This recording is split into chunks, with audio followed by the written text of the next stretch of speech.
Hey guys, tonight we journey into a world you think you know, but trust me, you don't. The word princess conjures images of velvet gowns, glittering crowns, and castle balconies kissed by moonlight. Maybe you're thinking of storybook romances, singing birds that help you dress, or magical balls with glass slippers. But tonight, we're peeling back the illusion. We're slipping past the fairy tale, the glitter, and the happily ever after to see what really waited behind the heavy wooden doors of a medieval castle. Because being a princess in the Middle Ages wasn't about tiaras and tea parties. It was about alliances, obligation, bloodlines, and backbreaking expectations, sometimes literally. This was a world where you were born with power, but rarely any freedom, where your body was a tool of diplomacy, where your days were dictated by church bells, marriage contracts, and the ever-present risk of disease. So, before we begin tonight's descent into the past, take a moment to like the video and subscribe, but only if you genuinely enjoy what I do here. And let me know in the comments where you're tuning in from and what time it is for you. I always love to see the little map we all make across time zones. Dim the lights. Maybe turn on a fan for that soft hum. Let your body relax. Breathe out the noise of your day. And let's slip together into tonight's story. Tonight's journey, what a princess's life was really like in the Middle Ages. Forget the ball gowns, forget the romance. Tonight, you wake up not as yourself, but as her. A teenage royal daughter in a drafty stone fortress somewhere in 13th century Europe. You're not a queen yet. You're not even really your own person. You're an asset. A pawn in a game of chess played by kings, bishops, and warlords, with sharp swords and even sharper intentions. You'll wake to cold floors and colder expectations. You'll eat bland food in a room that smells of smoke, sweat, and stale rushes. You'll be bathed by someone else, dressed by someone else, and told what to say, when to smile, and who you'll marry, all without ever being asked how you feel about it. And still, you're lucky. Because you're not a peasant. You sleep above the rats, not beside them. You own books, or at least know someone who does. You have shoes. You have a future, albeit one mapped out before you could read. This is not a fairy tale, but it is history. So close your eyes if you haven't already. Let your breathing slow and prepare to time travel, because your next blink will open not to silk sheets or stained glass towers, but to a rough-hewn bed in a high stone chamber, a window that barely keeps the wind out, a chamber pot nearby already half full, and a day filled with rituals you didn't choose. Tonight, you're a medieval princess, and your life, Safo, is anything but charmed. The first thing you feel is the cold, not the kind of cold you fix with a sweater or an extra blanket. This cold is ancient, damp, alive. It rises from the stone beneath you like it's trying to reclaim your bones. The fire in the hearth went out hours ago, reduced to a pile of sad, gray ash. No servants are awake yet to rekindle it. No hot coals, no warm bed. Just you in the dark. You're lying on what counts as a fine mattress in the Middle Ages. Sacks of straw and dried rushes, lumped together on a wooden frame and tied with rope. It creaks as you shift. The straw is half flat, and the linen over it smells faintly of mildew and centuries of bodies who lay there before you. You pull your blanket tighter. It's heavy, thick wool, unwashed for weeks, but it's the only thing keeping you from shivering yourself awake. Your bed is surrounded by thick curtains, not for privacy, but for insulation. Heavy velvet drapes meant to trap whatever warmth your body can generate during the night. But they don't keep out the drafts. Not entirely. Wind still finds a way through the gaps in the stonework. It brushes your cheek like an unwanted hand and carries with it the smells of the outside world. Horses, smoke, rotting leaves, and sometimes worse. You blink into the dark. No candles are lit. Why would they be? Tallow is expensive, beeswax even more so, and you're expected to rise with the light. But the sun hasn't reached your window slit yet. That's all it is, just a slit. A long, narrow opening in the stone wall, covered by oiled parchment instead of glass. It lets in air and a bit of light. And on stormy days, it lets in rain too. Somewhere below you, the castle is beginning to stir. You hear the clang of metal on stone. That'll be the kitchen. A fire being stoked, pots being moved, water poured into a cauldron. The scullery maids will already be at work, hands raw from scrubbing, sleeves damp from fetching water before the sun even rises. But you're not expected downstairs. Not yet.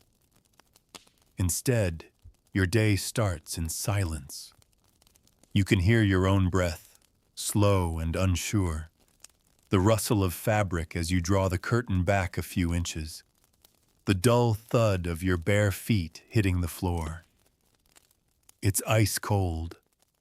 The rushes that cover the flagstone are meant to soften the step, maybe soak up a bit of dirt or spilled chamber pot, but they don't do much for warmth. And now your toes are damp. Someone forgot to change them recently. You'll say something about that later, in a voice that's polite, firm, and ever so slightly disappointed, because you were raised to command softly, not scream like a fishwife. A princess must never lose her composure. You pull on a robe. It's coarse wool, no silk for mornings, no lace, just something plain and practical, enough to keep you decent if anyone walks in. Not that they'd knock. Not that they'd need to. You have a lady in waiting. She sleeps in the chamber next door, or sometimes on a pallet near the fire, depending on your father's mood and how much privacy he thinks you deserve. You relieve yourself in a ceramic chamber pot tucked behind a wooden screen. It's painted, delicately so, with faded flowers and Latin phrases you never bothered to translate. But it smells, no matter how much lavender oil is dabbed nearby. It always smells. And it will be someone else's job to carry it out. You'll pretend not to hear the splash as it's dumped from the window or into the castle latrine later. You wash your face with water left in a ceramic pitcher. It's cold, always cold. There's no plumbing, no warm basin waiting for you. Just water drawn yesterday from the castle well and left to sit. It's clean, hopefully, and you splash it onto your face quickly, wincing at the shock.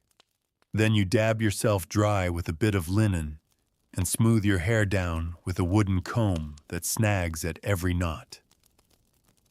Some days, your lady-in-waiting does this for you. Not because you can't, but because you're not expected to exert yourself. Today, though, she's running late.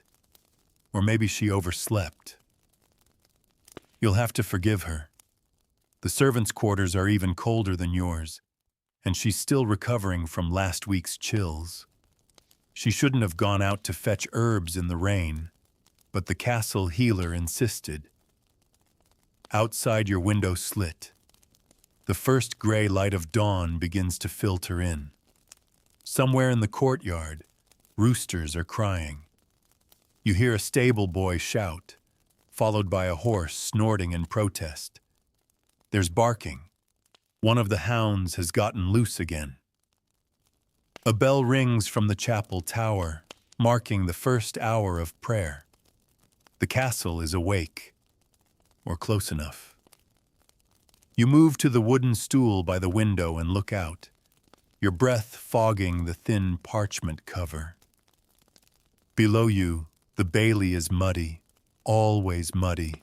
The morning dew hasn't burned off yet, and the servants are already making tracks through it. You see a woman in a gray dress balancing a basket of laundry on her hip. She pauses, looks up, and meets your gaze for just a second, then lowers her eyes and hurries on. No one meets your eyes for long. Not because they're afraid of you, but because you're above them, by blood, by title, by divine will. That's what you were raised to believe.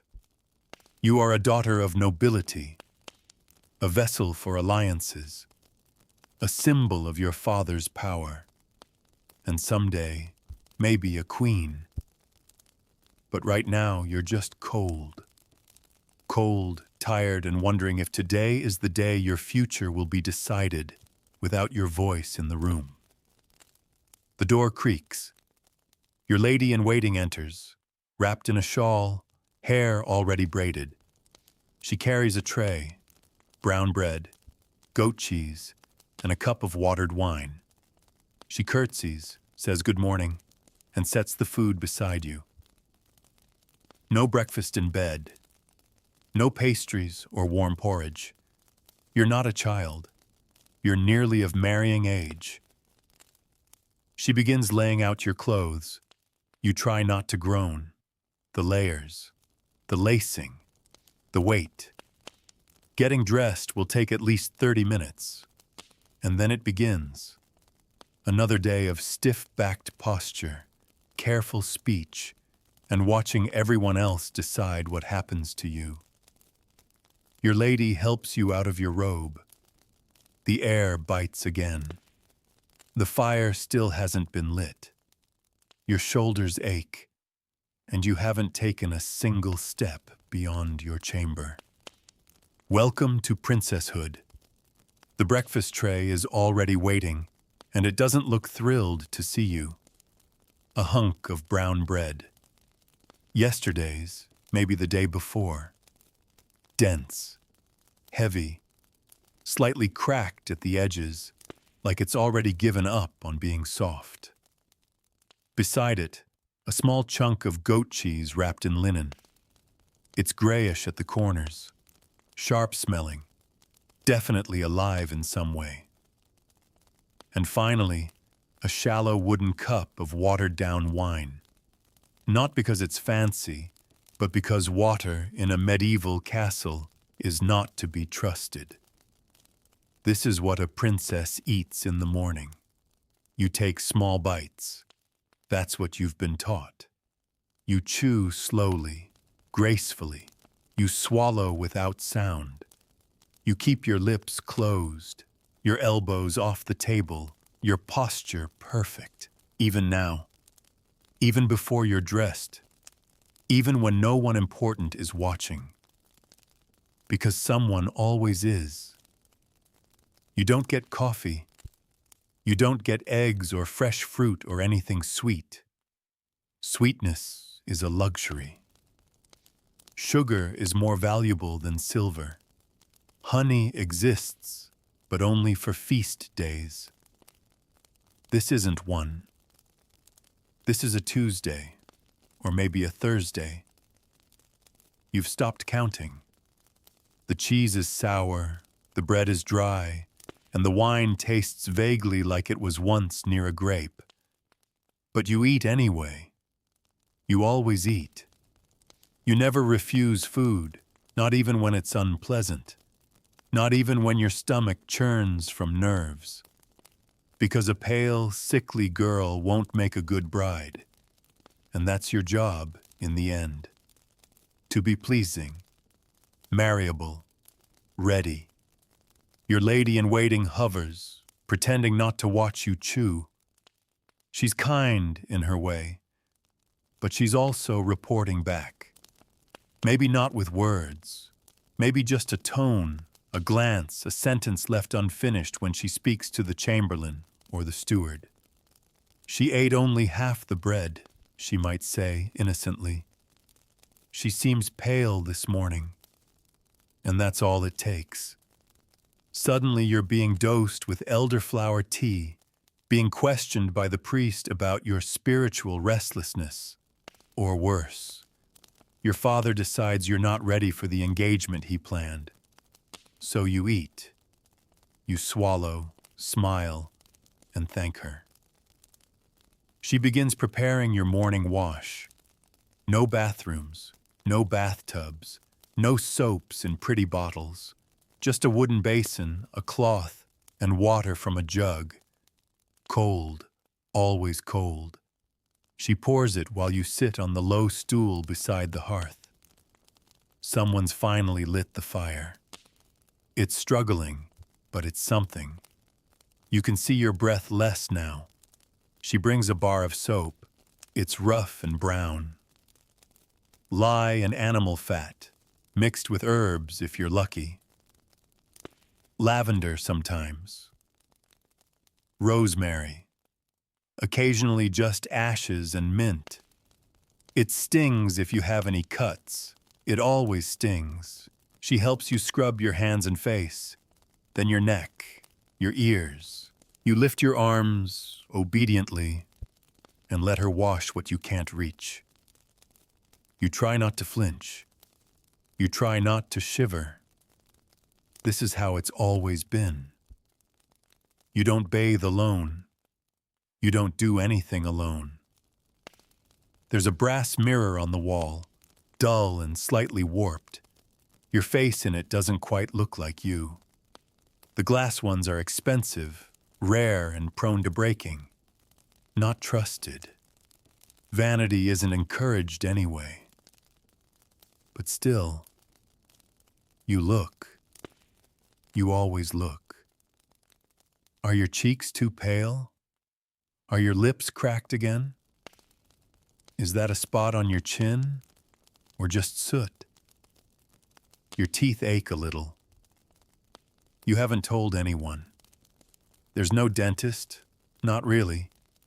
Just a man with pliers and too much enthusiasm, so you chew carefully. You rinse with wine in secret sometimes, swishing and spitting into the rushes on the floor. Tooth powder exists, ground herbs and chalk, sometimes charcoal, but it doesn't help much. You use it anyway. A princess must smile when told to, even if it hurts. Your lady braids your hair. It takes time. Your hair is long because it must be. No one will say it, but it's a symbol of youth, of beauty, of fertility, of what you might be worth. She parts it neatly and twists the strands, her fingers moving quickly. You sit still, hands folded. You wince when she pulls too tight, but you don't say anything. Complaining is unbecoming. Hold still, she whispers, and you do. The braid falls over your shoulder like a rope. She ties it off with ribbon, then begins to bind it into a crown across your scalp. Today is not a formal day. No guests, no church service. So the simpler style will do, but it still takes 15 minutes, 2 pins, and 1 moment of near eye contact that you both quickly break. She offers to wash your feet. You decline. Not because you don't want to, but because you've already been sitting too long and you know the schedule is waiting. She nods, wipes her hands, and begins folding away the linens. You reach for the perfume bottle. It's small, crystal, imported. A gift, long ago, from a visiting count. Inside is rosewater and clove. You dab it at your wrists, your neck, your hairline. You never wear too much, just enough to suggest elegance, cleanliness, wealth. The smell will fade by noon, overpowered by wool and smoke and whatever they serve for dinner. But for now, you smell like someone else, someone softer, someone who could be loved.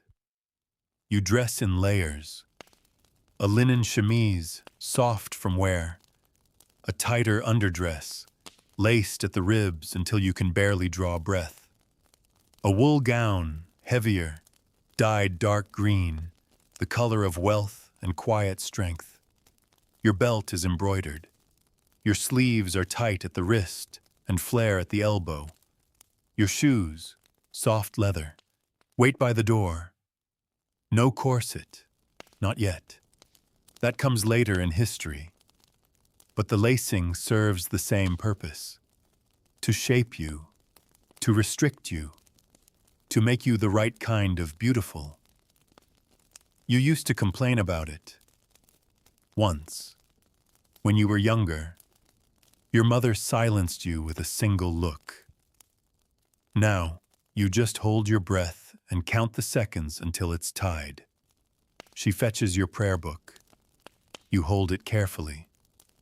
The pages are vellum, calfskin, and the text is handwritten in Latin. You can't read all of it, but you've memorized most of the prayers. That's what matters. Recitation, not understanding. You kneel at the foot of your bed and murmur the morning blessing. Your knees ache. The stone floor is cruel beneath the thin cushion. But you stay there until the words are done, and then you rise slowly. With dignity, you are clean now. Fed, composed, ready. The castle is alive with noise. Hooves clatter in the courtyard. A servant knocks gently, announcing the steward awaits you. There's a tapestry to inspect, a letter to copy, and your embroidery has fallen behind schedule. You nod. Your day begins. The gown feels heavier than it looks. It always does. The weight of fabric in the Middle Ages is not for the faint of heart or the weak of spine. You move slowly, deliberately, because quick movements make the layers shift, tug, and sometimes pinch. The underdress clings where it shouldn't. The outer layer hangs like armor, and the belt at your waist does more to remind you who you are than any title ever could. A princess, wrapped like a present, owned like one, too. The fabrics are expensive by medieval standards.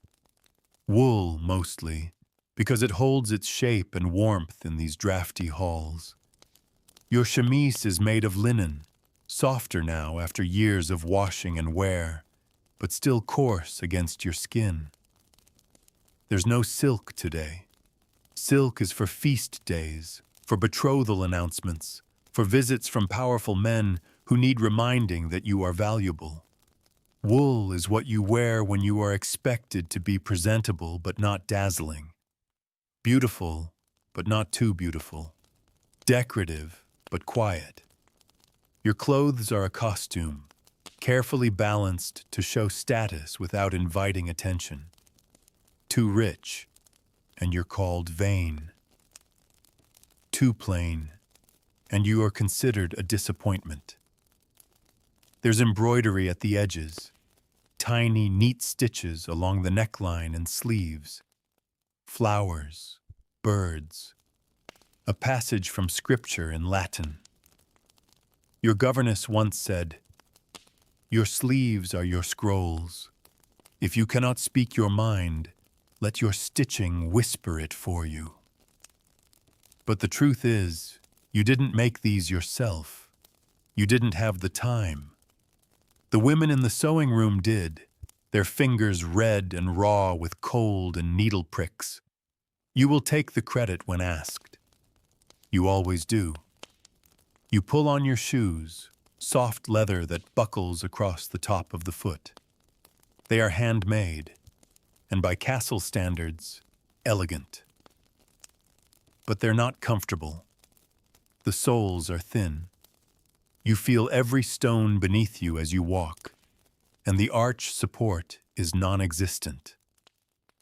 These aren't shoes for running or wandering. These are shoes for being seen.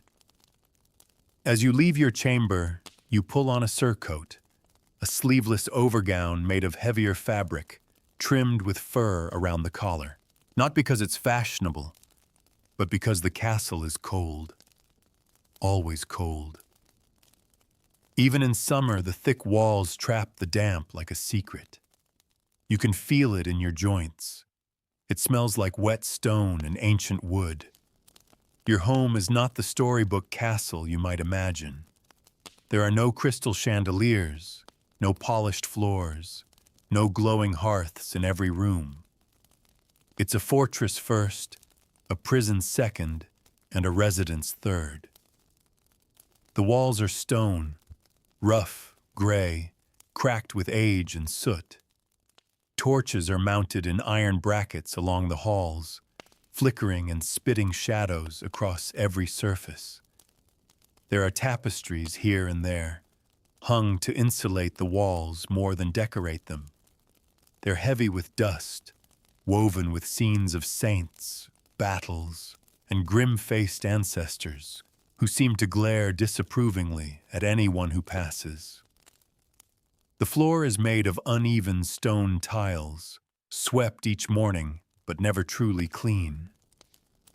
Dirt always finds its way in, on boots, in fur, through cracks in the walls.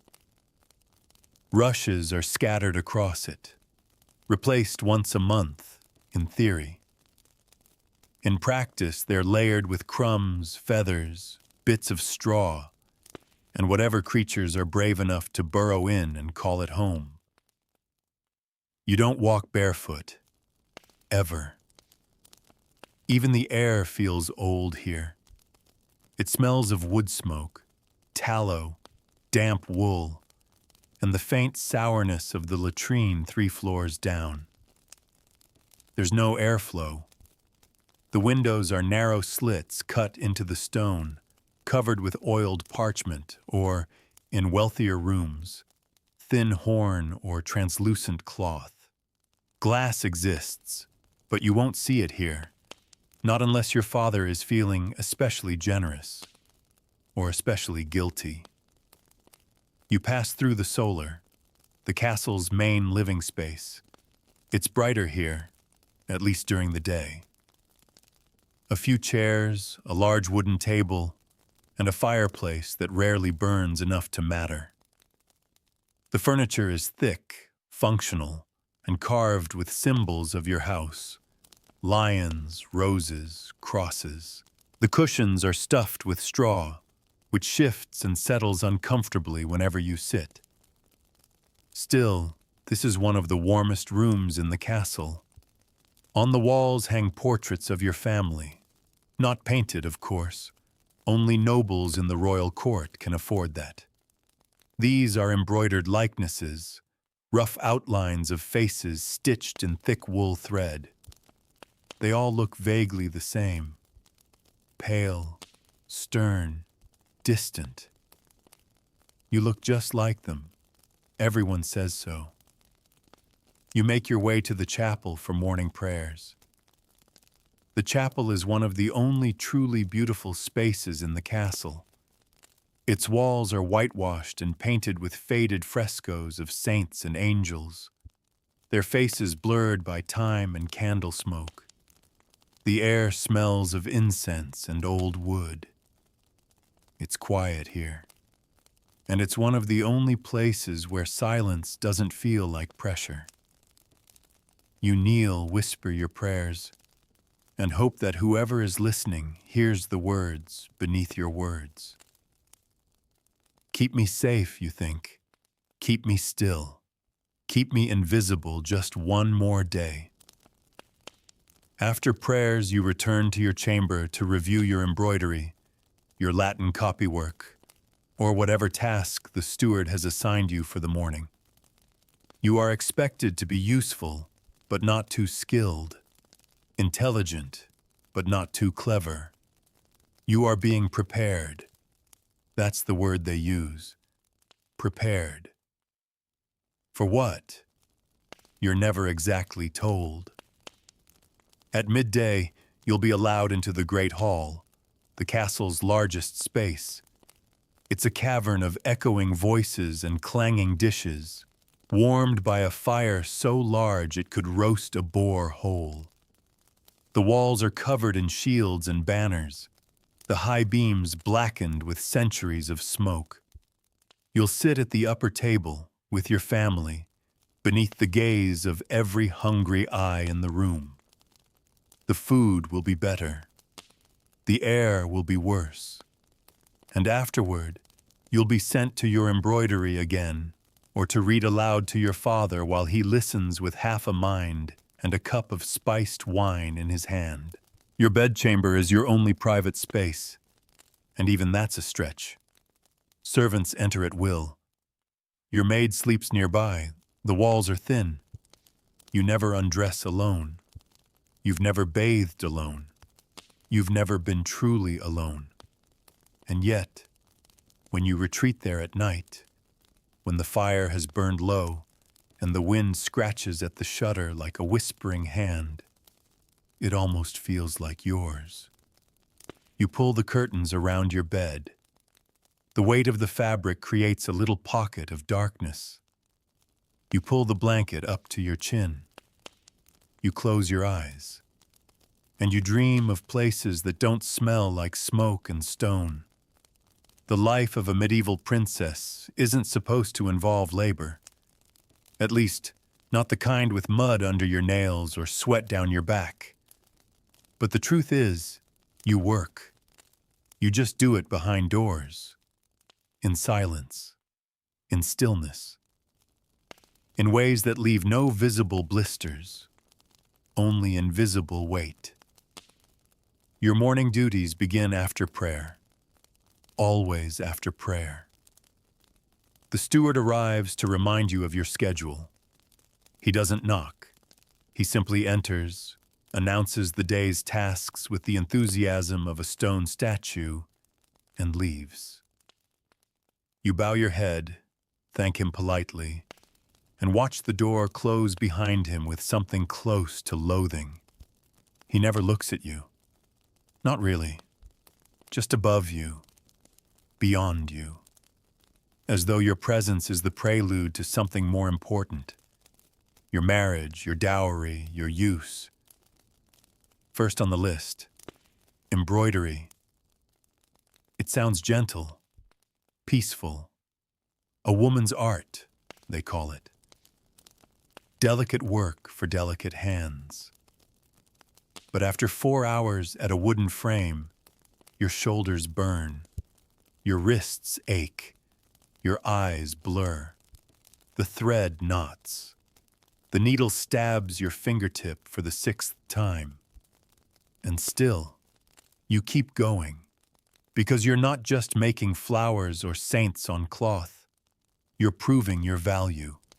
Your needlework will be inspected, admired, shown to guests. The princess made this, they'll say. Whether you finished it or not doesn't matter. Your work is part of your worth, and worth, for a princess, is always on trial. The tapestries you embroider tell stories, biblical ones, moral ones, political ones. You stitch angels and martyrs, castles and battles, lovers who look nothing like anyone you've ever seen, and who die holding hands in a way that seems highly impractical. Your fingers are red from pushing the needle through thick woolen cloth. Your breath slows to match the motion. Pull, loop, pierce, tug. You want to scream, but you don't. You never do.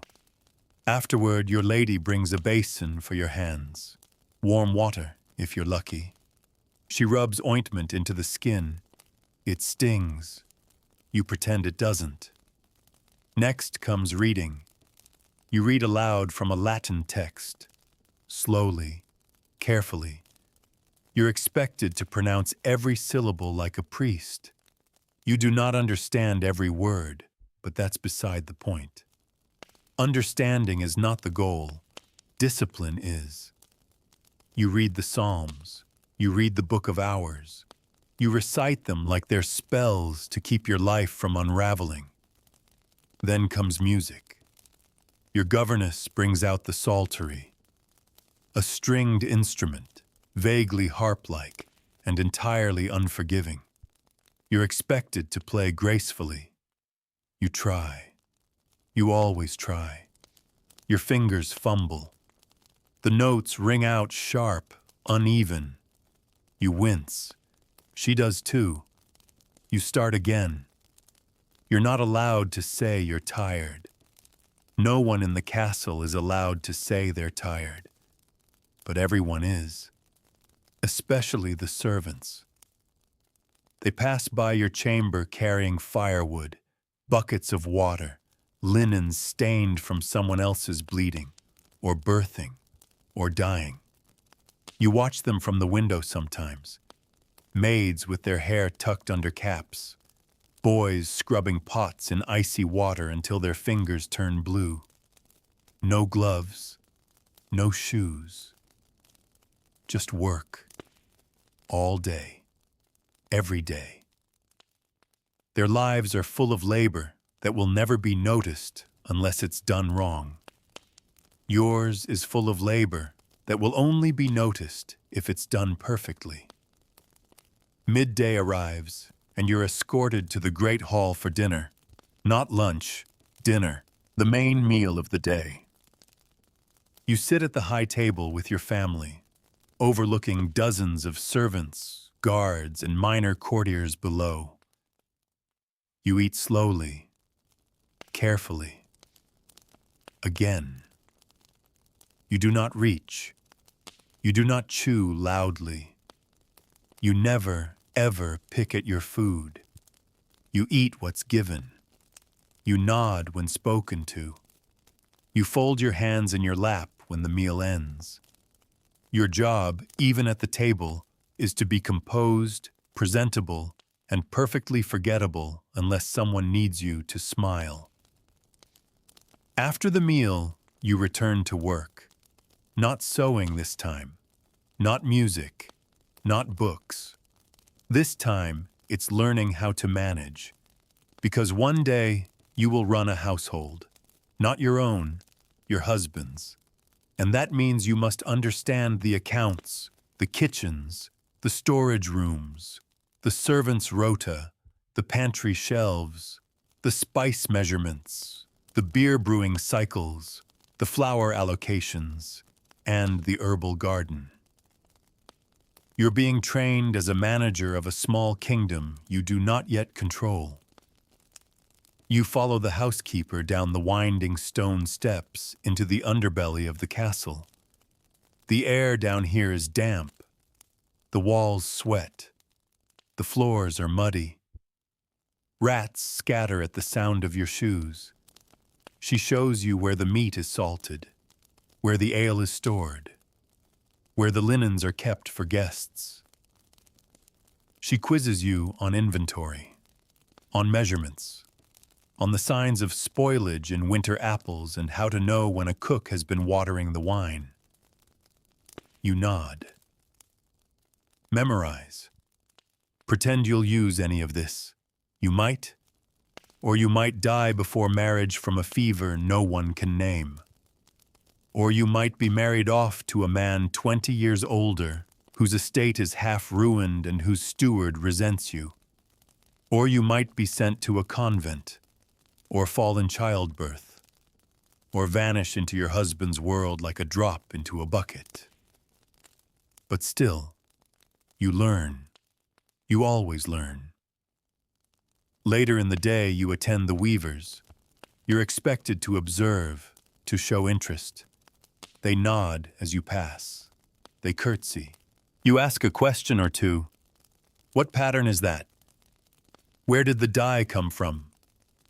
You are polite, distant. Their hands move constantly. Yours stay folded. It is important not to get too close to those who serve you. That's what your mother told you. Be kind, but never familiar.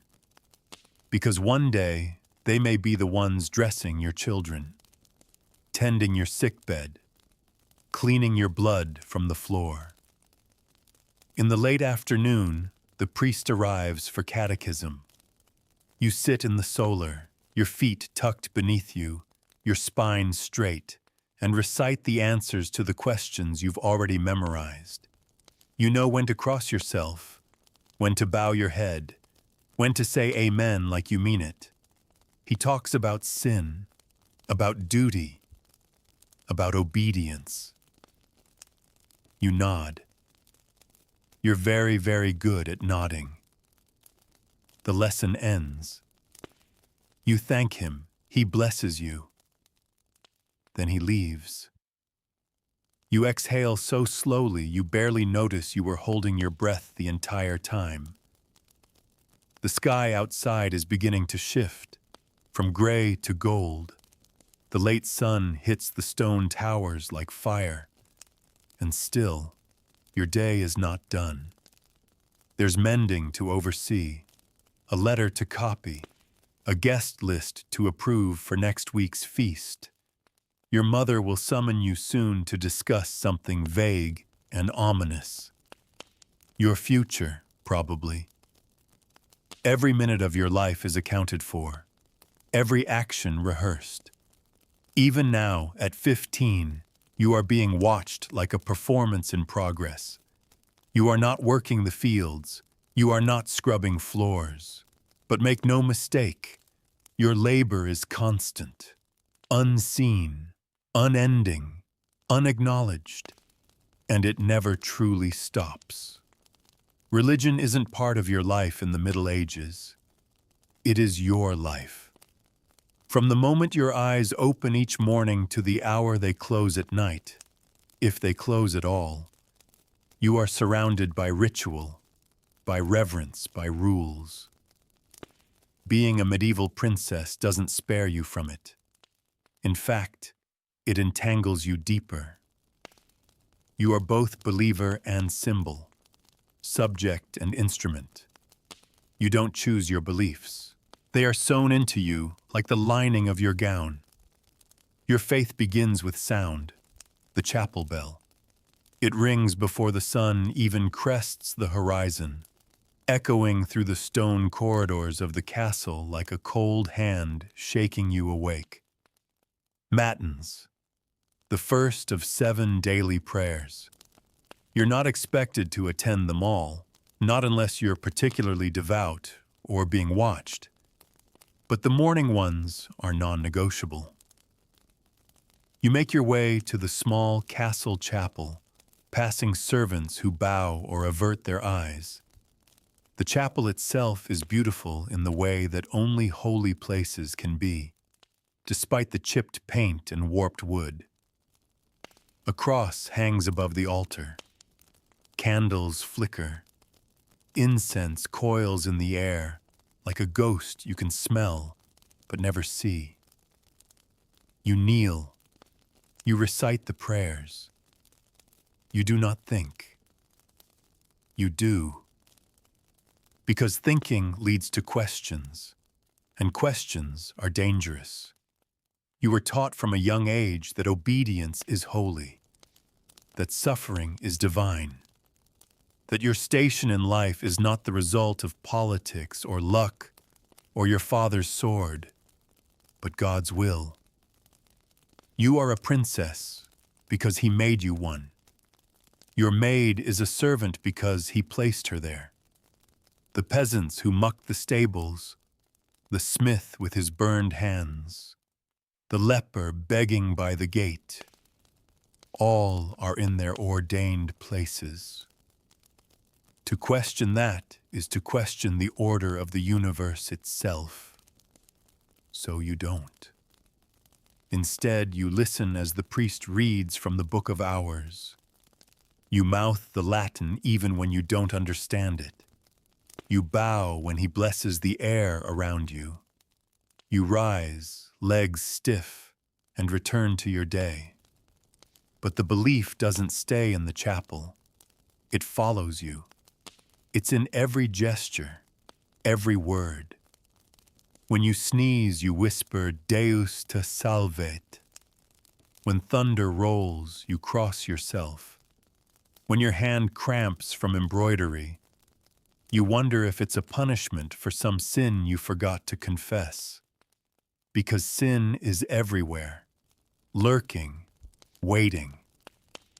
The church says your soul is fragile, like glass, easy to crack, impossible to mend. So you confess weekly, sometimes more.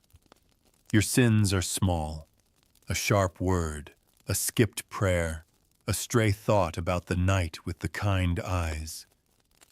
But even those are dangerous, because even a princess is born with the stain of Eve. The church reminds you often that you are daughter of woman, and therefore weak, fallible, a vessel of temptation. It's why your shoulders must be covered, why your hair must be braided, why your laughter should be soft, your glances lowered, your desires buried so deep even you forget them. You are taught that the devil is clever, that he wears disguises, that he especially loves to whisper to young women who think too much and ask too many questions. And you do think, not always, but enough. You wonder about the stories told in whispers. The girl who saw a ghost in the orchard and couldn't speak for a year. The old woman in the village with herbs in her pockets and strange dreams in her sleep. The man who died because he forgot to say grace before eating rabbit on a fast day. Superstition and religion bleed together here. No one knows where one ends and the other begins. You wear a charm under your gown, a tiny scrap of parchment, folded and stitched into linen, bearing a line of scripture meant to ward off bad dreams and fevers. The priest doesn't know. You hope he never finds out. He'd say it's unnecessary, possibly heretical. But your nurse gave it to you when you were small, and you've never slept without it. Sometimes, you feel like your whole body is stitched together from these contradictions. Holy water and whispered spells, masses and moon signs, the saints and the stars. You know which days are cursed, which herbs should never be touched on Fridays, which saints to pray to for protection during childbirth, even though you've never yet been with child, and the thought of it turns your stomach cold. You've memorized the saints' feast days, the holy days, the fasts. You know when meat is forbidden, when pleasure is frowned upon, and which times of year are too sacred even for a husband to touch his wife. You've heard rumors that passion on holy days can curse a child in the womb.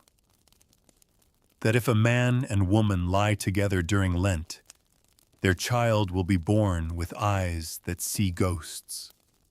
That a child conceived under a waning moon will be cursed with sadness. Your mother believes these things. She never says it aloud, not in front of the priest.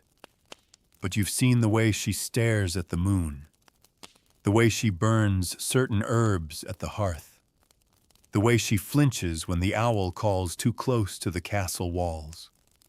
And when someone dies, because someone always dies, there are rituals, candles, bells, salt sprinkled at thresholds, mirrors turned to face the wall so the soul doesn't get trapped in the glass. Even for royalty, Death is not a clean thing.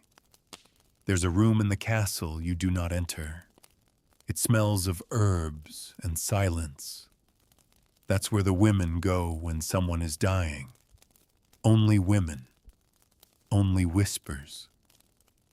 You were taken there once as a child to watch your grandmother pass. She died with a rosary in one hand and a clump of lavender in the other.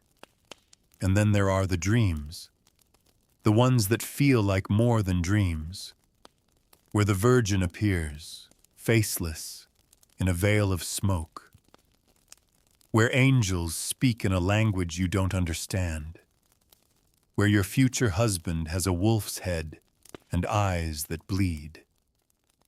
You mention them to the priest once. He frowns. Dreams are not for girls, he says. You never bring them up again. But you do notice that after you told him, your meals were smaller, your chamber colder, your nurse replaced. The lesson was clear. Believe what you're told. Forget what you feel. Repeat the prayers. Trust the church. Because faith is not a comfort here. Not really. It's a structure, a scaffold, a cage if you look too closely. But you don't. You hold your tongue. Fold your hands. Kiss the cross around your neck and pretend that it feels like safety. And when the wind howls at night and the candles flicker on their own and the fire dies for no reason at all, you close your eyes and whisper the prayer for protection, just in case. Meals in your world are not about pleasure. Not really.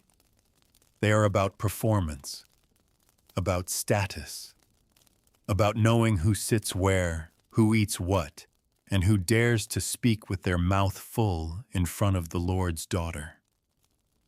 As a princess in the Middle Ages, every bite you take is a public act, watched, weighed, whispered about.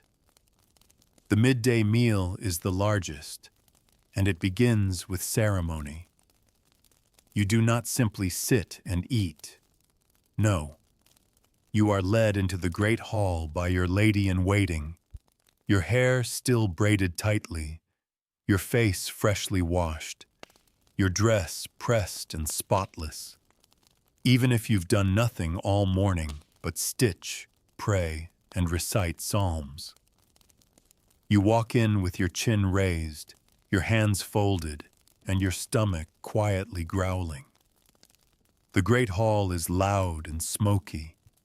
A fire burns in the central hearth, sending up waves of heat and the heavy scent of wood smoke, grease, and yesterday's ash. Torches flicker in iron sconces. The stone walls echo with every sound. Clanking goblets, servants' footsteps, a hound barking in the corner. At the high table, you sit beside your father, your mother, and perhaps a visiting noble or two. Below, the rest of the household eats at long wooden benches. Knights, stewards, scribes, and favored servants. No one speaks until the prayer is done. You lower your head as the priest murmurs grace. You don't hear the words. You rarely do. You're watching the bread. You're always watching the bread. Bread is the heart of every meal, and its quality is a kind of test. Today's is coarse, brown, and dense, baked from rye or barley, with just enough yeast to pretend it has risen. If you were a peasant, this would be a blessing. If you were in court, it would be an insult. Here, in your father's hall, it is expected, unremarkable. The servant breaks off a piece for you. You dip it in a bowl of pottage, a thick, grayish stew made from grains, onions, maybe a carrot if the garden's been kind. Sometimes there's meat in it. Not always. If there is, it's salted pork or dried beef, boiled until it forgets it was once alive. You chew slowly, deliberately. The pottage is warm, at least, heavily salted, and it doesn't move. That's always a good sign, because food in the Middle Ages is risky. Meat spoils quickly, even when salted or smoked. Cheese can be infested. Ale can go sour. And fish, well, you try not to think about the fish. On feast days, the meals are grander. Roasted birds with feathers reattached for display. Pastries filled with spiced meats. Whole pigs with apples in their mouths. Dishes shaped like castles or swans or saints. But today isn't a feast day. It's just Tuesday. Or Thursday. You still haven't decided. You sip your drink, ale, not wine. Wine is expensive and usually reserved for the Lord's cup. Your ale is weak, thin, slightly sour. It tastes like the barrels it was brewed in. But it's safer than water, and you've learned to drink it without wrinkling your nose. You try not to drink too much. That's not your role. Getting drunk is for the knights, the squires, the visiting cousins with too much coin and too little supervision. You watch them, sometimes, red-faced and slurring, telling loud stories about hunts that probably never happened. Your father laughs. Your mother does not. After the meal, entertainment begins, if it can be called that. A juggler might appear. A man with bells on his hat and a lute in his hands. He sings songs in a voice that cracks at the high notes. People laugh, but not at the right parts. A trained dog dances in a circle. A servant pretends to faint. Someone throws a crust of bread at the fool, and he catches it in his mouth. More laughter. You smile politely. You always do. Sometimes, a poet recites something in Latin. Sometimes, a priest tells a story about a saint who bled from the eyes. Sometimes, your father demands you play the psaltery or sing the hymn your tutor taught you last week. You obey, because saying no would mean more than embarrassment. It would be shame. Your voice trembles at first, then steadies. You don't look at anyone. You focus on the notes, on the rhythm, on the act of keeping your hands still and your posture perfect.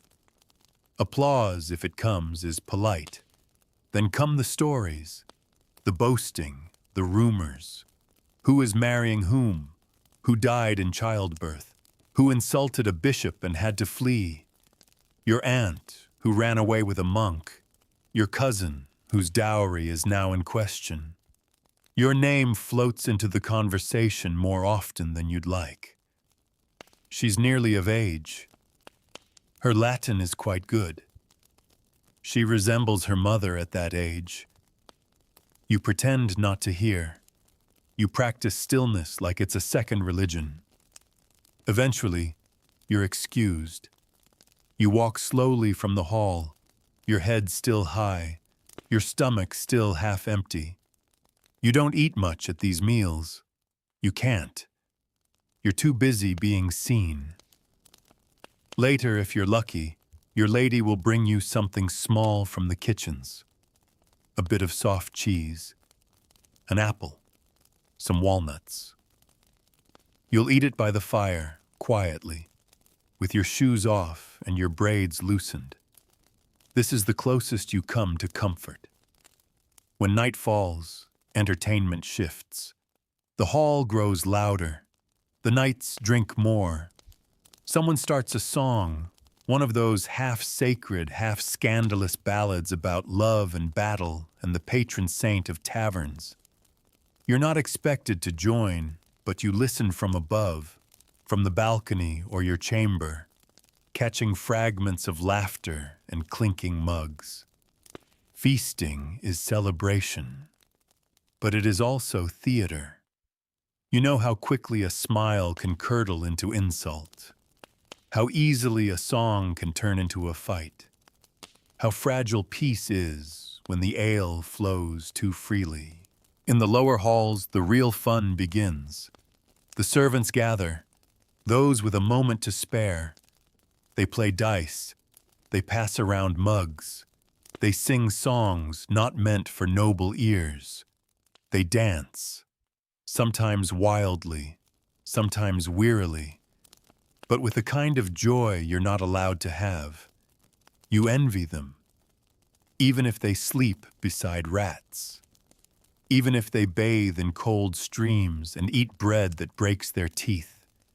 They are free to laugh without permission. You, in your tower, are not. Still, you watch, you listen, you memorize the rhythm of their freedom, and you imagine just for a moment what it would feel like to throw your head back and laugh so hard it echoed through stone. But the bell rings, Compline, night prayers, and the moment slips away. The first time you truly understood death, you were 7 years old. Your nursemaid had a cough. That was all. A small thing, a winter sound, wrapped in a shawl and followed by murmured prayers. She kept working, brushing your hair, folding linens, humming lullabies that smelled of rosemary and starch. And then she was gone. Not dismissed, not relocated. Gone. They said she had a fever, the bad kind, the kind the priest doesn't name directly in case the word itself invites it back, the kind that turns skin gray and eyes yellow, the kind that sends whispers up and down every hallway and stops the servants from singing. You were not allowed to see her. You were not allowed to ask questions. But you remember how the linen in the laundry room stayed redder that week, and how the chapel smelled like smoke and salt for days. In the Middle Ages, illness is never far away. It lives in the air, in the water, in the bodies of those who serve you. It hides in the unwashed hands of a page boy or the spoiled meat of a second-course dish. It rides in on fleas, on ships, on strangers. It waits.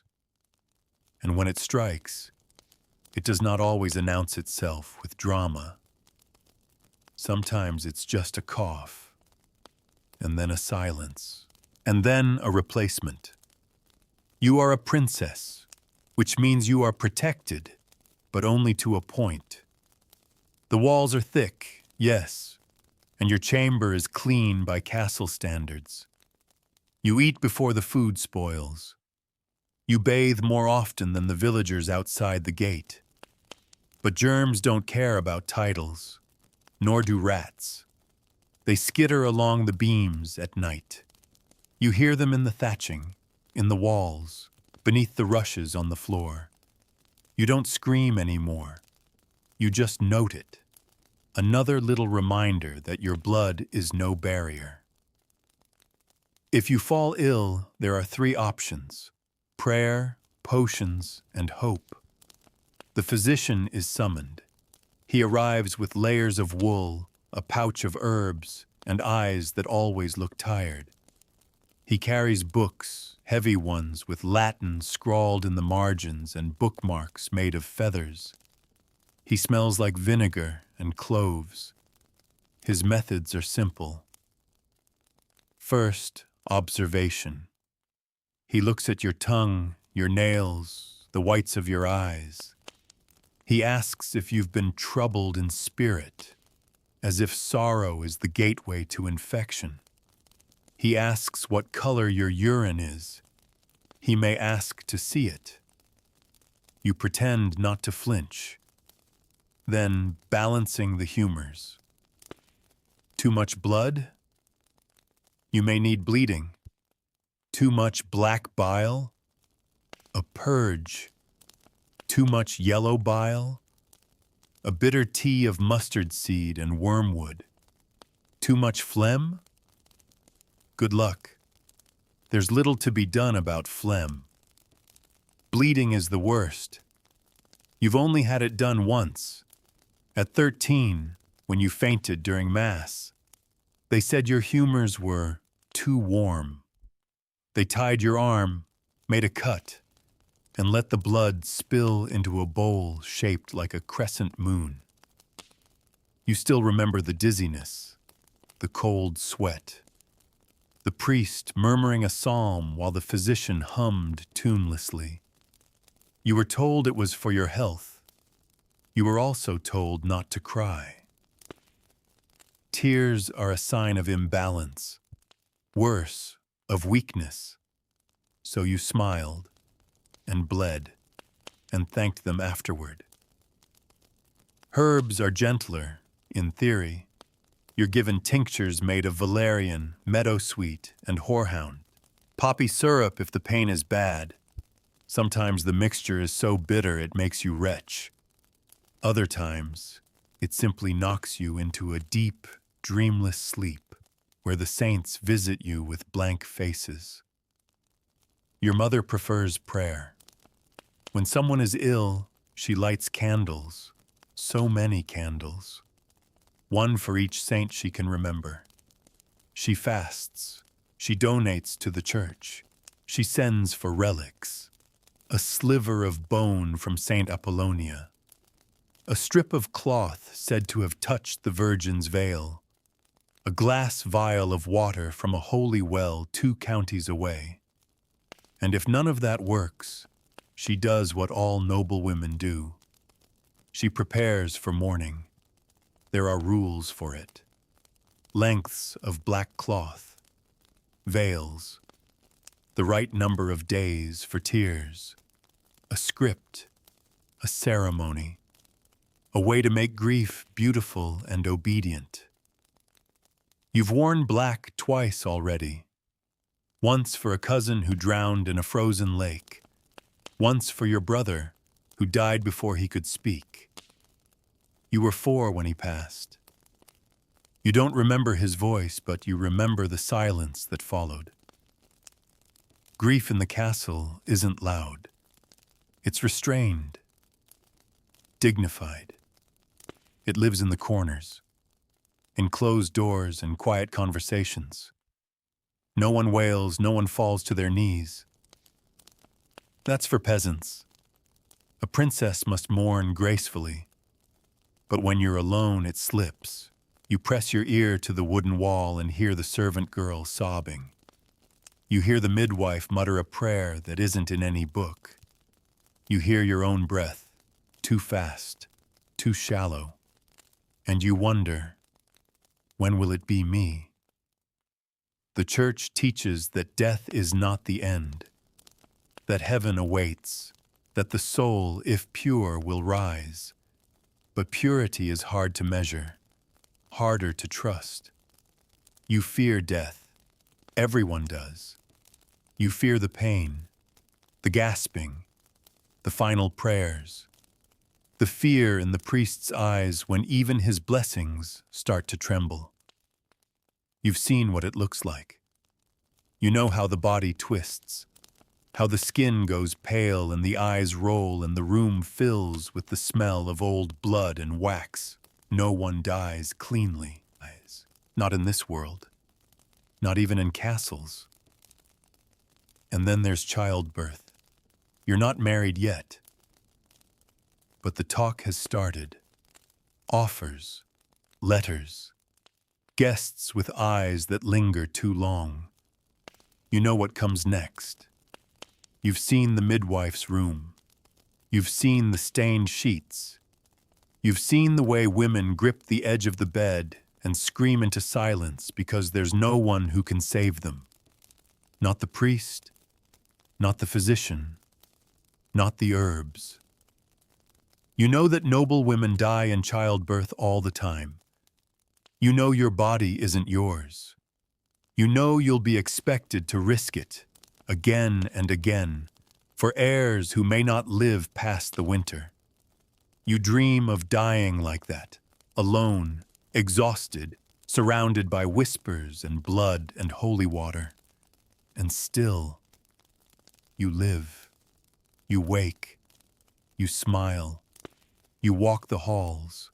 You say your prayers. Because fear doesn't change anything. Illness comes. Death follows. The best you can do is be graceful when it happens. And until then, pretend you are untouchable. You were born a girl, a princess, yes, but still a girl. And in the Middle Ages, that means your fun was decided before you ever took your first breath. From the moment the midwife caught you and cut the cord, from the first cry you made and the first prayer whispered over your slippery skin, your fate was set in motion. You were not just a baby. You were a future wife, a future womb, a future political arrangement. Your mother kissed your forehead. Your father looked at you and sighed. And someone, somewhere, already began discussing what kind of dowry you might one day be worth. That's what it means to be a princess. Your body is currency. Your name is a chess piece. And love. Love is not part of the story. As a girl, your childhood is short. You're not expected to run wild or climb trees or throw rocks at the boys who taunt you in the courtyard. Your lessons begin early, before your hands are even large enough to hold a needle properly. You learn obedience before you learn reading. You learn silence before you learn to speak freely. Your governess teaches you how to curtsy, how to bow your head without looking meek, how to sit for hours without fidgeting. Your mother teaches you how to smile without revealing your teeth, how to compliment without sounding clever, how to flirt just enough to be considered graceful but never bold. Boldness is for men. Your brothers are allowed to wrestle, to shout, to spill wine, to take up space. You are allowed to take up air if you do it quietly. You love your mother, but she is distant, polished, wound tight like a spindle of silk thread. She is always working, advising your father, organizing the household, preparing you for what she calls your duty. She speaks of marriage like a battle. She speaks of childbirth like a tax. She speaks of love like a luxury she never could afford. Your sisters, if you have them, are competition, not openly, not cruelly, but inevitably. There are only so many good matches, only so many noblemen in need of a wife with the right bloodline, the right face, the right hips. You compare each other in silence. You pray not to be married to someone too old, too cruel, too poor, too far. And yet, you know you have no say. Your father will choose, or the king will, or God will, they say. But never you. Childhood ends not at 16, not at marriage, but at menarche, your first bleeding. The day your body betrays you. The day it shifts from innocence to usefulness. The chambermaid notices first, a stain on the linens, a whisper behind her hand. She tells the steward, who tells your mother, who calls for the priest, who thanks God. You are ready, ready for marriage, for pregnancy, for the long parade of years spent growing, birthing, and sometimes burying children. You don't feel ready.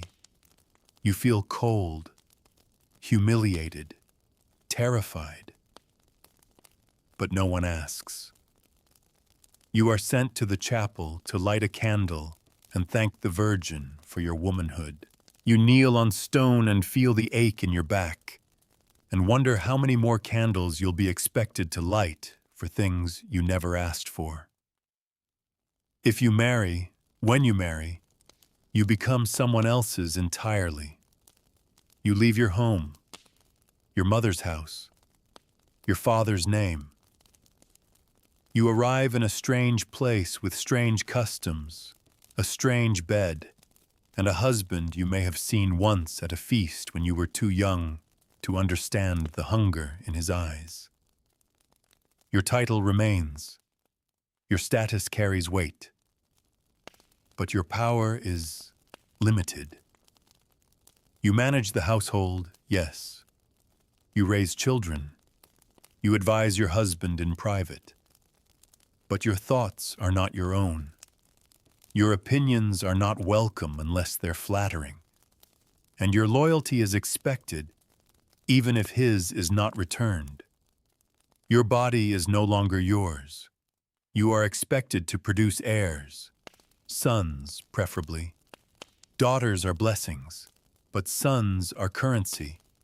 You will carry life in a world where medicine is guesswork, where infections come without warning, where midwives pray as much as they work, because prayers sometimes do more than poultices.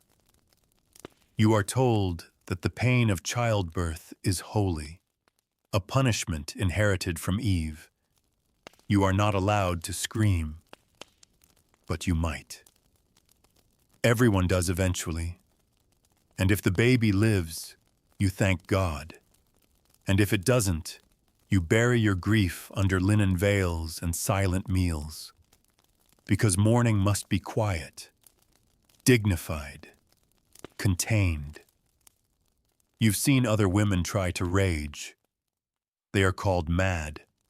Sometimes they are sent away. Sometimes they disappear. If you do not marry, the convent waits, a different kind of prison, a different kind of peace. There, you can learn to read, to write, to pray deeply and endlessly. You can become a bride of Christ, safe from the dangers of childbirth, free from the grip of a husband. But even then, your life is not your own. It belongs to God and to the abbess and to the rules carved into the walls.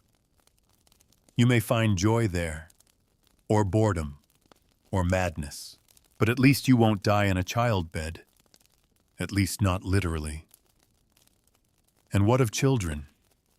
If you are lucky enough or unlucky enough to have them, your role shifts. You become a mother. You hold a fragile, swaddled thing in your arms and pray it survives the month, the year. Child mortality is cruel and common. Fevers, teething, accidents, the wrong herb at the wrong time, the wrong breath in the wrong winter wind. You love them, fiercely, desperately, quietly. Because to love them loudly is to tempt fate.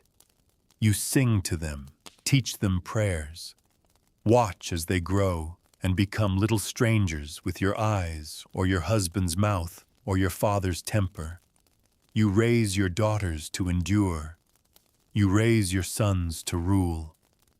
And when they fall sick, and they will, you sit beside them in the dark, holding their hands, whispering stories, bargaining with God, promising anything for just a few more days. Sometimes it works. Sometimes it doesn't. And when the body is taken away and the room is scrubbed and the wet nurse is dismissed, you go back to your embroidery. You smile when your husband enters the room. You pretend to be whole, because your grief, like everything else, must be beautiful. This is your family life, a web of rules and duties and rituals wrapped in lace and expectation. You are a woman in the Middle Ages, and nothing about your life is truly yours.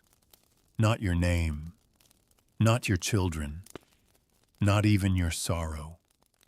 The sun sinks lower in the sky, throwing long shadows across the stone walls. The golden glow of late afternoon softens everything, but don't be fooled. Nothing in a medieval castle is truly soft. By now, the day is wearing thin. The morning's rituals are behind you. Your duties are mostly done, and the meals have been served. But peace does not come with the fading light. In fact, this is when things begin to fray. This is when the real tensions of the day rise to the surface like steam from a boiling pot. This is when people start to snap. You're a princess, so you're not likely to be involved in a brawl or dragged into a shouting match in the stables. But you still feel the tension in the air. Castles are living things, crowded, creaking, full of people pressed too close together for comfort. Servants shuffle past each other in narrow corridors, exchanging sharp glances. A dropped pitcher earns a slap. A forgotten chore becomes a whispered complaint. And your lady-in-waiting tells you, quietly, that the steward has been arguing again with the chamberlain over barley deliveries. It sounds small, but in a place where food is never guaranteed, where nothing is wasted, where the wrong winter and starve a household, small things can break the peace. You hear your father shouting through the stone walls. His voice doesn't carry often, but when it does, it's volcanic. A night offended him. A message arrived late. Someone used too much salt on the roast. You're not sure. You're never told. You are, however, expected to stay out of it. You sit in the solar and pretend not to notice. You stitch. You nod when spoken to. You murmur polite condolences to your mother if she seems particularly pale afterward. You've learned to recognize the signs of a bad mood. The tightened jaw, the absence of music, the doors that are closed a little too hard. It isn't always violence, but sometimes it is. You've seen bruises on a maid's arm, on a boy's face, once on your aunt's cheek. No one talks about it. No one explains. Discipline, they call it. Correction. You don't call it anything at all. The power in this world is not equal, not even within your own walls, and certainly not outside of them. You have a vague understanding of the peasants beyond the castle, the ones who work the land, who bring goods into the market, who bow without making eye contact. You've seen them. You've smelled them. You've also seen what happens when they disobey. You remember the time a man was brought into the courtyard in chains. He had stolen a chicken, or maybe it was a loaf of bread. His hands were bound. His face was drawn and tired. He looked like he hadn't slept in days. The reeve read out his sentence. Then the stocks were brought out. He spent 3 days in public punishment, arms and legs locked in place while people passed by and spat or tossed rotten vegetables. You were told it was justice. You believed it. Then, now, you're not so sure. But doubt is not a privilege you have. The law is the law. The order of things is ordained. To question it is to question God. So you press your lips together and go back to your psalter. There are other tensions too, social, domestic, political. You've seen women quarrel over whose son will carry a message to the Lord. You've seen the steward's wife hiss behind her hand at the physician's apprentice.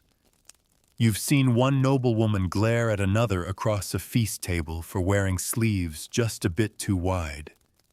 Fashion, you've learned, is often a battlefield dressed in lace. And then there's gossip. It drips through the castle like water through cracks in the roof. Slow, constant, impossible to stop. You are the subject of it as often as you are the listener. They say she's promised to the Duke's son. They say her womb is cursed. They say she reads too many books. You pretend not to hear. You pretend not to care. But you hear everything. Who's bedding the steward's daughter? Who's stealing from the pantry? Who's been seen talking to the priest too often? Who's having dreams about wolves and wakes up screaming? Secrets don't stay hidden for long in stone walls. There are no locks that can keep out a loose tongue.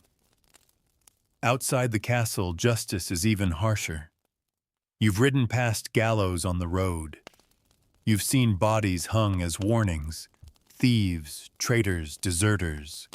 Some of them left for days, birds pecking at eyes, wind whistling through ribs. No one looks directly at them, but no one dares look away either. It's part of the landscape. A reminder, the world beyond these walls is not kind. There is no appeal, no second chance, no trial by jury. There is ordeal, trial by fire or water or combat. You've heard of women accused of witchcraft, tossed into rivers to see if they float. If they do, they're guilty. If they sink, they drown and are declared innocent after the fact. You don't know which is worse. Within the walls, danger wears quieter clothes. Poison is a whisper away. You've seen your food tasted before it reaches your lips. You've seen letters burned after reading. You've heard the tale of your cousin who fell ill after attending a feast hosted by the wrong noble family. The court is a theater of alliances and betrayals. Even your smile can be a weapon if it's pointed the right way. You practice civility. You avoid offense. You never speak unless your words are already rehearsed in your mind. And still, someone somewhere is always sharpening a rumor. You've seen noble women fall from grace, too loud, too smart, too opinionated. Their husbands ship them to remote manors. Their children are taken. Their letters go unanswered. And then nothing, as if they were never there. They fade like smoke. You wonder if that will be you. You pray it won't. But you know the line is thinner than anyone admits. As night approaches, the mood shifts again. Tensions begin to soften, melt into wine and bread and quiet conversation. But they never truly leave. They wait, like the rats, like the rumors, like the truths no one is allowed to say aloud. You walk the halls with a candle, feeling the weight of every step echo behind you. You nod to the guards. You pass a door that was once open and is now locked. You do not ask why. You do not need to know.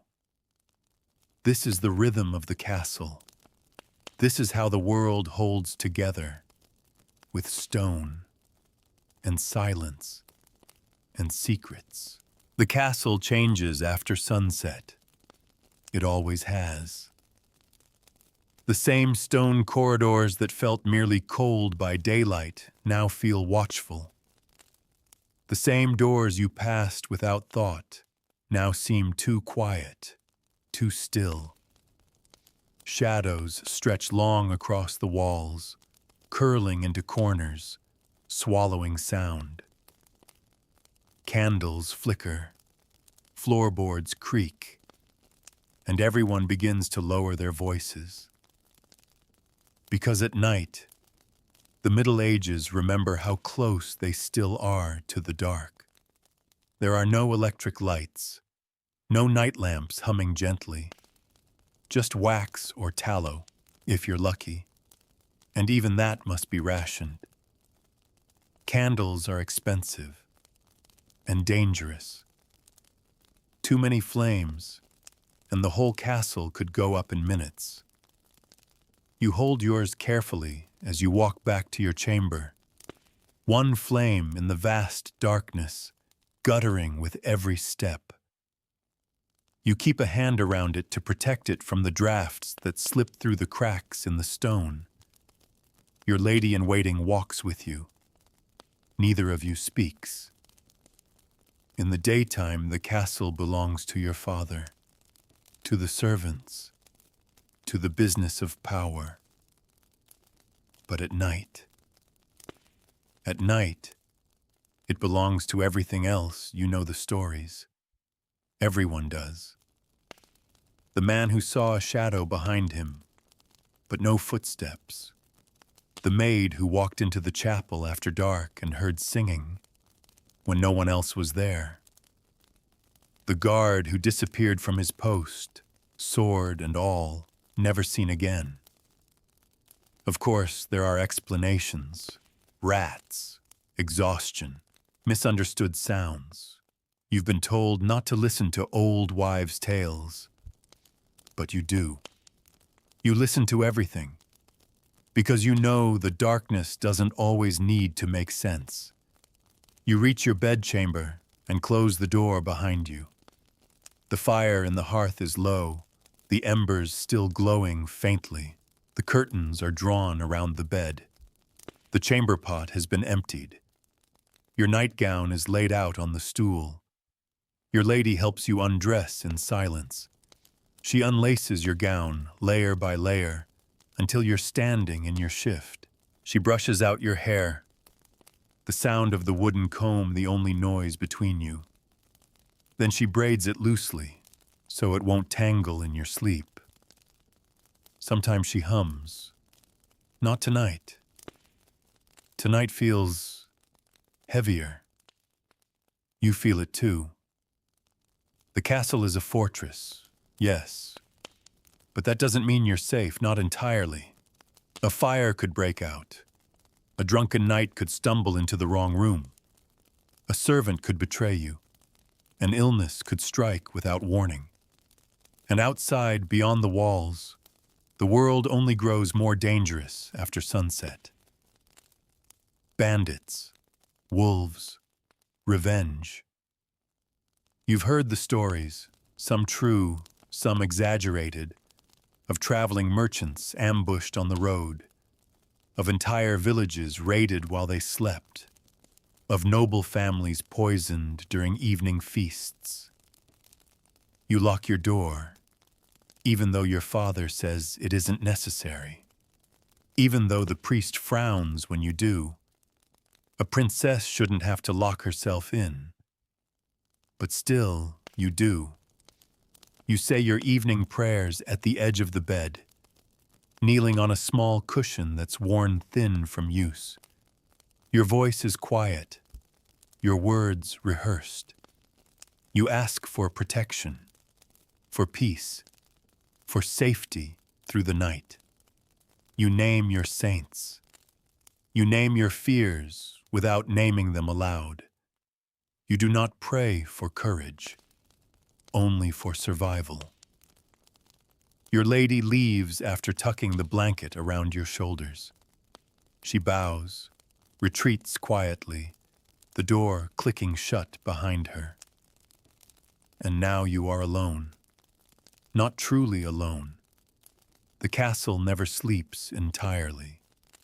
You can still hear the faint scrape of boots in the hallway, the wind against the shutters, the distant creak of the gatehouse. But inside your chamber, it's just you.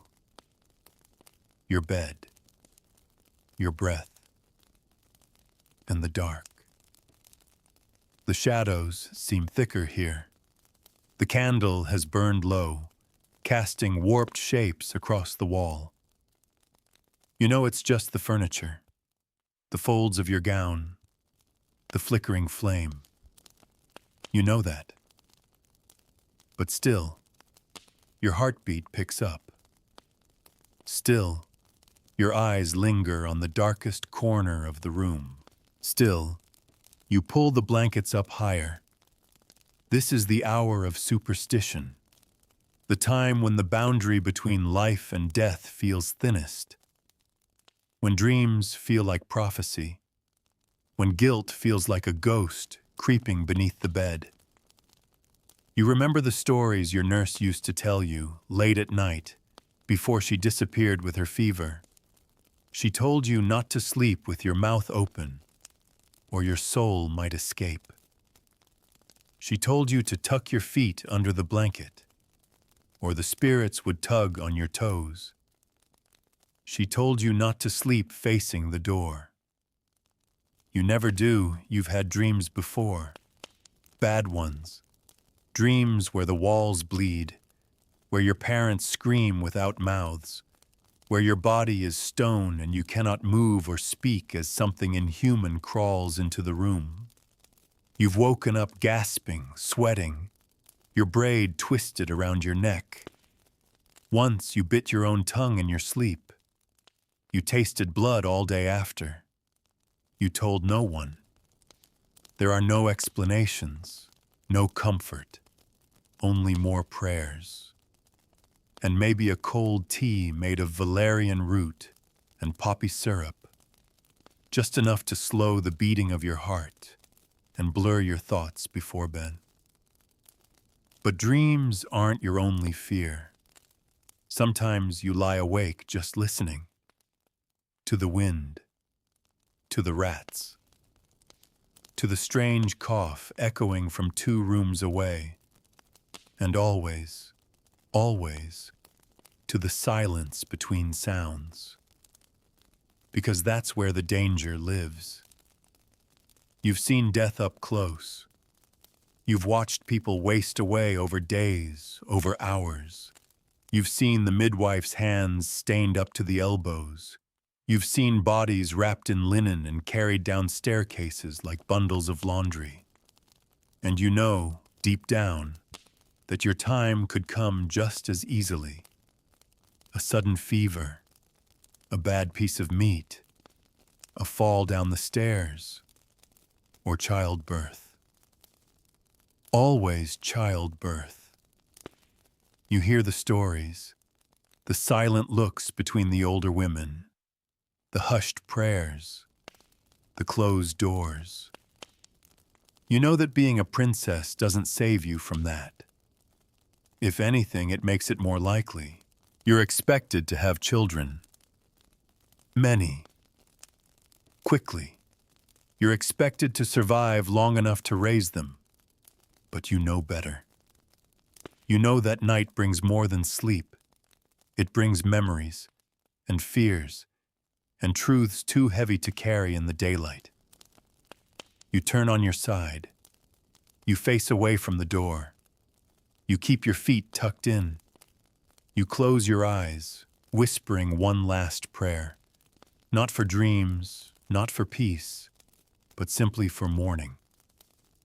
Because in this world, every morning you wake is a quiet miracle, and every night you survive is a quiet victory. You made it through the day. A quiet victory no one claps for, no one sings about, but a victory all the same. You survived the morning chill, the bread that tasted like stone, the weight of wool against your shoulders.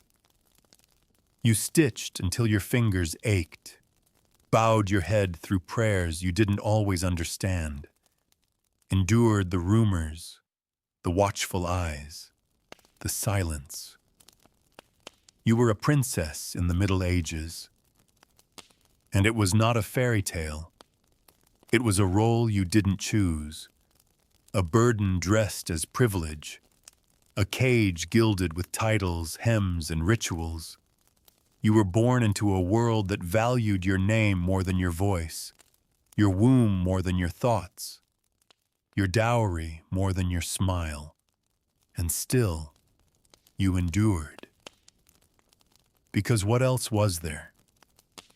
You learned to carry the weight in silence, to balance grace on the edge of discomfort, to walk through cold stone halls with your head high, even when your knees trembled from fatigue or fear.